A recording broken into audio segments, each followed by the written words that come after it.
Hello বন্ধুরা, দেখো আজকে আমি বানাচ্ছি বিরিয়ানির সাথে বানাবো চিকেন চাপ আর চিলি পনির, রায়তা, স্যালাড, অনেক কিছু। তোমরা দেখে নাও আমি কী করে বানাই।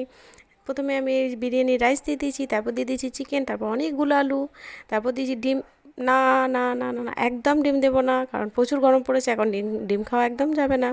তারপরে দিয়ে দিচ্ছি আমি আর একটা লেয়ার বানিয়ে নিয়েছি, লেয়ার বানিয়ে নেওয়ার পর বানিয়েছি রোজ ওয়াটার, তারপর কেওড়া জল, তারপর দিয়েছি বিরিয়ানি মশলা, তারপর আমি বেক করতে দিয়ে দিয়েছি।